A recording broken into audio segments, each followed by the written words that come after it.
நல்லவை கேட்போம் நமது சேனலில் மகாபாரதம் ஆதி பர்வத்தை கேட்டுக்கொண்டு வருகிறோம். பரத வம்சத்தில் தோன்றினவர்கள் பாரதர்கள். அவர்களால் செய்யப்பட்டதான போர் பாரத போர். அதை பற்றி நாம் அனுபவிக்கப் போகிறோம். இங்கே பரத குலத்தில் ஹஸ்தி அப்படிங்கிறதான ஒரு ராஜா தோன்றினான். அந்த ராஜா ஹஸ்தினாபுரத்தை ஆண்டு வந்தான். அதே குலத்திலேயே குரு அப்படிங்கிறதான ஒரு ராஜாவும் இருந்தான். அவன் நல்ல நீதித்துறையிலேயும் யாகம் செய்வதிலேயும் சிறந்தவனாக இருந்தான். அவனுக்கு சமமாக ஒருவன் கிடையாது என்றே சொல்லலாம். அப்படிப்பட்டதான அந்த வம்சத்தவர்கள் வேறு எந்த குலத்திலும் இல்லை என்றுதான் கூற வேண்டும். அதே வம்சத்தில் பிரதீபன் அப்படிங்கிறதான ஒரு ராஜா சிபி வம்சத்தில் தோன்றியதான சுகந்தி அப்படிங்கிறதான ஒரு பெண்ணை விவாகம் செய்து கொண்டான். அவர்களுக்கு தேவாபி, சந்தனு, பாஹ்லிகன் அப்படின்னு சொல்லக்கூடியதான 3 பிள்ளைகள் பிறந்தனர். முதல்வன் சிறியவனாக இருக்கும்போதே கானகம் சென்று விட்டான். அதனால் சந்தனு அந்த குரு குலத்திற்கு ஒரு முக்கியமானவனானான். இவன் சின்ன வயதில், அதாவது அந்த சந்தனு சிறு வயதில் வயதானவர்கள் எவரை தொட்டாலும் அவர்கள் யௌவனத்தை அடைந்து விடுவார்கள், சுகபோகத்தை அனுபவிப்பார்கள். அதனாலே அவனுக்கு சந்தனு அப்படிங்கிறதான ஒரு பெயர். இந்த சந்தனு ஹஸ்தினாபுரத்தை ஆண்டு வந்தான். ஹஸ்தினாபுரத்து ராஜா. ஒரு சமயம் மனித உருவில் கங்காதேவி அங்கே வந்தா. அவளை பார்த்துட்டு இந்த சந்தனு, நான் உன்னை விவாகம் செய்து கொள்ளலாம் என்று ஆசைப்படுகிறேன் அப்படின்னு கேட்க, அதுக்கு ஒரு நிபந்தனை இருக்கு, அதை ஏற்றுக்கொண்டால் விவாகம் செய்து கொள்ளலாம் என்கிறாள். அதாவது என்னை எந்த குலத்தில் பிறந்தவள், எந்த குலத்தைச் சேர்ந்தவள் என்று கேட்கக்கூடாது. நான் எந்த காரியம் செய்தாலும் அதுக்கு காரணம் கேட்கக்கூடாது. எனக்கு விருப்பமில்லாத வார்த்தைகளை பேசக்கூடாது. அப்படி இருந்தால் நான் விவாகம் செய்து கொள்கிறேன் அப்படின்னு சொல்கிறார். உடனே சந்தனு ராஜாவும் அதை ஒத்துண்டு 2 பேருக்கும் விவாகம் நடக்கிறது. அவர்களுக்கு குழந்தை பிறக்கிறது. முதல் குழந்தை பிறந்த உடனேயே அந்த கங்காதேவியானவள் அந்த குழந்தையை எடுத்துக்கொண்டு கங்கையிலே போட்டு விடுகிறாள். இப்படி 7 குழந்தைகளையும் கங்கையில் கொண்டு போய் சேர்த்துடுறான். குழந்தை பிறந்த உடனே கொண்டு போய் கங்கையில் போட்டு விடுவான். அடுத்தது 8வது குழந்தை பிறக்கிறது. இந்த சந்தனு மகாராஜாவுக்கு பொறுக்க முடியல, 7 குழந்தை போயிடுதே அப்படின்னு சொல்லிட்டு உடனே அதை தடுக்கிறான். எங்கே எடுத்துன்னு போற, எதுக்கு அப்படின்னு கேட்குறான். சொன்ன நிபந்தனை பிரதிஜை தவறிட்டதுனால நான் உன்னை விட்டுட்டு போகிறேன் அப்படின்னு சொல்லிட்டு கிளம்பி போகிறா.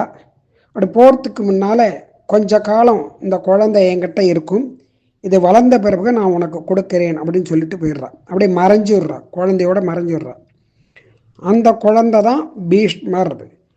அந்த குழந்தைக்கு தேவவிரதன் அப்படிங்கிறதான பேர் பிற்காலத்தில் ஏற்படுறது.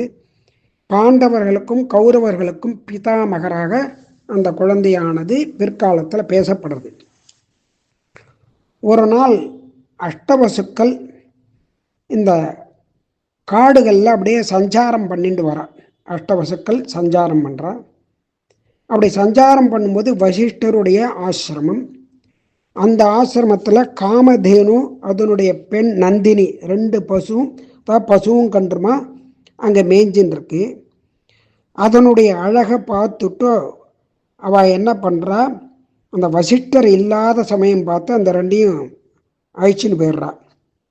முனிவர் பார்க்கும் பொழுது பசு கன்று 2த்தையும் காணாமல், இது அஷ்டவசுக்கள் தான் இதை பிடிச்சின்னு போயிருக்கா அப்படிங்கிறத தெரிஞ்சுண்டு அவள் இந்த உலகத்தில் மனிதர்களாக பிறக்க கடவர் அப்படிங்கிற ஒரு சாபத்தை கொடுத்துட்றார்.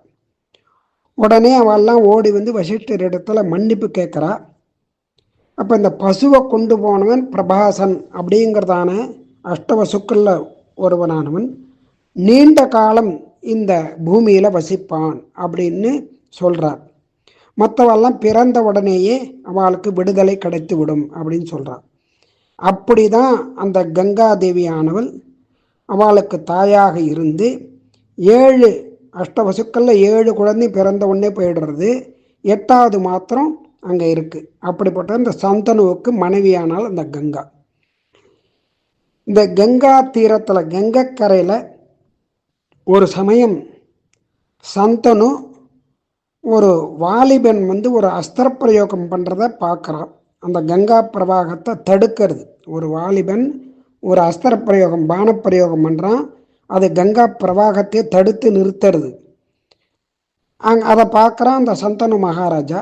அந்த கங்காதேவி உடனே தோன்றி, இவன் தான் 8வது குழந்தை, அஸ்திர பயிற்சி வேதங்கள் சாஸ்திரங்கள் எல்லாமே கற்றிருக்கிறான், இவனுக்கு நன்றாக தெரியும் அப்படின்னு சொல்லி அந்த குழந்தையை, அதாவது அந்த தேவவிரதன் அப்படின்னு சொல்லக்கூடியதான தன் மகனை வந்து சந்தனுக்கிட்டே ஒப்படைக்கிறான். அவன் மகனை அழிச்சுன்னு போகலாம் அப்படின்னு சொல்லி அவனுக்கு பேர் தேவவிரதன் அப்படின்னு பேர் அப்படின்னு சொல்லி அனுப்புகிறான். சந்தனு அந்த தேவவிரதன் அழிச்சுட்டு ராஜ்யத்துக்கு வந்துடுறான். ஒரு நாள் சந்தனு மகாராஜா யமுனை கரைக்கு போன பொழுது அங்கே ஒரு நல்ல ஒரு வாசனை, திவ்யமான வாசனை வரத, அந்த வாசனையோடு வரக்கூடியதான ஒரு செம்படவ பெண், அந்த பெண்ணை பார்க்கிறார் சந்தனு மகாராஜா. உடனே அவருக்கு இருந்ததான வைராக்கியமெல்லாம் போயிடுது. உடனே அந்த செம்படவ பெண்ணிடம் போய், நான் உன்னை விவாகம் செய்து கொள்ள ஆசைப்படுகிறேன் அப்படின்னு கேட்குறான். உடனே அந்த செம்படவ பெண் என்ன சொல்கிறா, ஒரு நிபந்தனையை சொல்கிறா. என்னுடைய நிபந்தனைக்கு கட்டுப்பட்டால் நான் வந்து சம்மதிக்கிறேன் அப்படின்னு.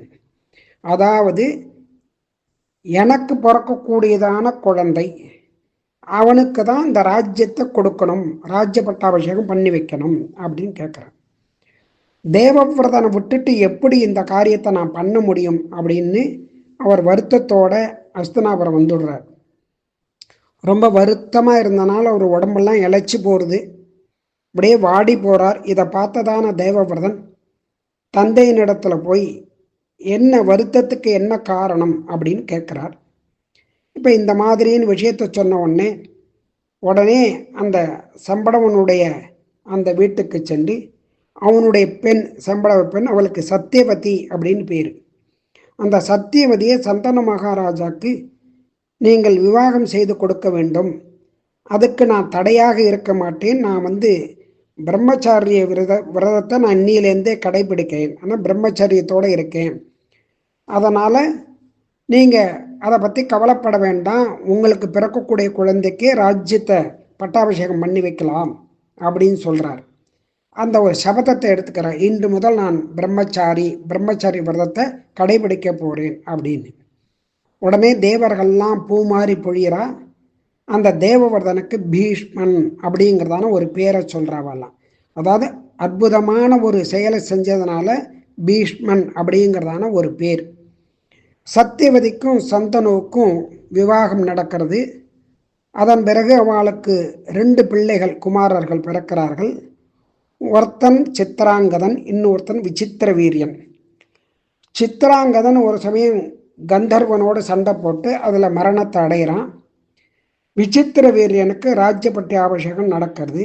அந்த பீஷ்மர் அவனுக்கு ராஜ்ய பட்டாபிஷேகம் பண்ணி அந்த ராஜ்யத்தை ஆளும்படியாக பண்ணியிருக்கார். காசி ராஜா ஒரு சுயம்வரம் வைக்கிறார். அப்போ இந்த விசித்திர வீரியன் ராஜ்யபாரத்தை ஏற்றுன்ட்டான், அவனுக்கு ஒரு விவாகம் பண்ணி வைக்கணும் அப்படிங்கிறதுக்காக இவன் சார்பாக பீஷ்மர் அங்கே அந்த சுயம்வரத்துக்கு போகிறார். அப்போ அங்கே சுயம்வரத்துக்கு வந்த ராஜாக்கள்லாம் அந்த பீஷ்மரை பார்த்து அவள் வந்து எள்ளில் நகையாடுறா, அவள் வந்து பரிகாசம் பண்ணுறா, பிரம்மச்சாரின்னு சொல்லிட்டு இதுக்கு வந்திருக்காரு அப்படின்னு. உடனே அவள் கூட சண்டை போட்டு அவளை ஜெயிச்சு அந்த காசிராஜனுடைய 3 பெண்கள், அம்பா, அம்பாலிகா, அம்பிகா அப்படிங்கிறதான 3 பெண்ணையும் அழிச்சுட்டு வரார். அப்போ அம்பா வந்து நான் சால்வனை தான் விவாகம் பண்ணிக்க போகிறேன் அப்படின்னு சொன்ன உடனே அவளை அமுச்சிடுறார், சால்வன் இடத்துல அமுச்சு விட்டுறார். மற்ற 2 பேர் அழிச்சுன்னு வந்து இங்கே விசித்திர வீரியனுக்கு விவாகம் பண்ணி வைக்கிறார் பீஷ்மர். அதன் பிறகு என்ன நடந்ததுங்கிறதை நாளை கேட்போம்.